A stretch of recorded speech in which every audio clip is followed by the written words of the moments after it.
handles are on, and like always, I didn't grab the camera. I just started jumping ahead on things and grinding and stuff. So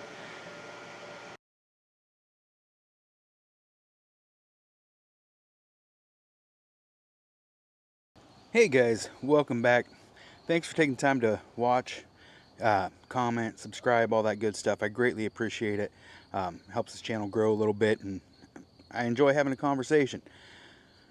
Today I want to go over a project that I did that I've been wanting to do for, oh man, 4, 5, 6 years now that this project has been in the works. Pretty pathetic considering how quick of a project it actually was. So I'd say quite a few years ago, I got a knife blank from Helle for a reasonable price. It's a 12 CR whatever steel, their Sandvik steel. Just really good all around steel. I got the blank off their Utvaer, or I don't even know what it's called anymore. It's been so long. But I wanted to put scales on it. I wanted to put a handle on it. I wanted to make it kind of my style, because if you've seen that one, it has this weird protruding point to it, but the handle cuts off kind of at an angle through here, and just, I don't know, I thought this would be much cooler. So this is what we got. I took a micarta, and doesn't that kind of look like an alien head? See if I can get that in here right. I don't know, or a raptor head or something. Looks kind of cool. The eyeball, nose, what have you. If you see it, leave a comment. But anyway, so I wanted this to be a really secure knife, but I also wanted it to be fairly flexible, fairly, neutral in a way as well, or it could be used in many different ways. One thing that, your standard grip, I like to be able to have, when I squeeze hard through here, as my fingers try to push out, it actually pushes them together and kind of locks in again. Just, I like that in a knife. But I also like to be able to choke back. So I kept this really thin at the back. I've kept this angle and just kind of brought it around to where I can just wrap my finger around there and get a nice little grip. And that is pretty secure. That little nub there just locks in, I mean, nice and tight. Hard to really show you how tight that gets in there, but even the thumb coming in has a surface. Everything just kind of has a surface to grab a hold of. So a lot of contact. I also like being able to pinch up here on it. So I took and scalloped that down and made it pretty decent, I think. It feels really good, both sides. But this is, since I am right-handed dominant, you'll notice where this one's ground out versus this side being lower on the handle. This one's up higher. That's for a reason. As I hold this, it actually, the fat of one of my fingers kind of sits right in here. Again, very, very secure. This scallops out for my thumb there nicely. Just kind of sits in there. So I have a ton of securement on it. But anyways, I got a little bit more to do yet.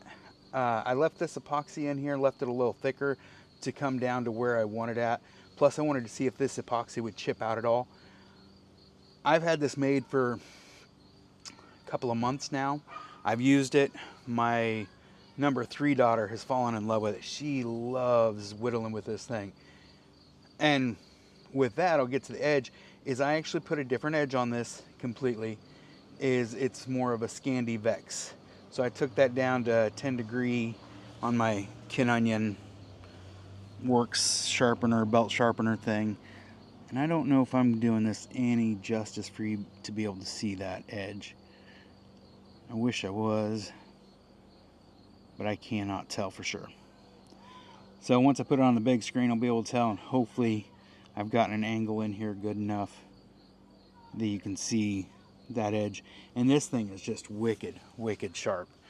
I don't have a piece of paper on me, but I mean, I guess I can go bald some more. I'm always, this arm has little hair some days. But this thing, I kid you not, is the sharpest I've ever sharpened a knife. And it sharpens back up. This thing's crazy.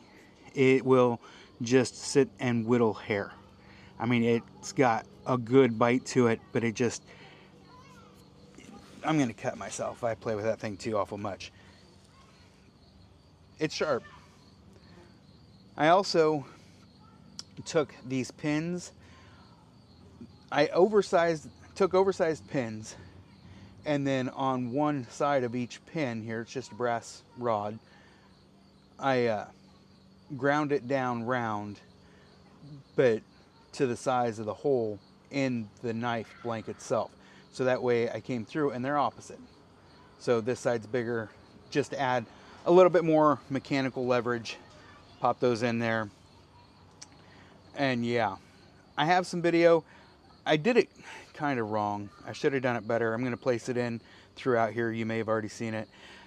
I did it in slow-mo, which I did want a couple of slow-mo shots, but I really should have done it in a sped-up process so you could have seen more of it, because in the slow-mo it gets really boring. But that's the knife. It's good. It's fun. It came out really great. Next, I need to build a sheath, and I want to try Kydex. I want to get the materials and stuff for it. I think it would be really good to have this in a Kydex sheath. But thanks for taking the time to watch. I greatly appreciate it. I hope the kids in the background weren't too annoying or anything. So like, subscribe, all that good stuff. I greatly appreciate it. Thanks. Have a great day.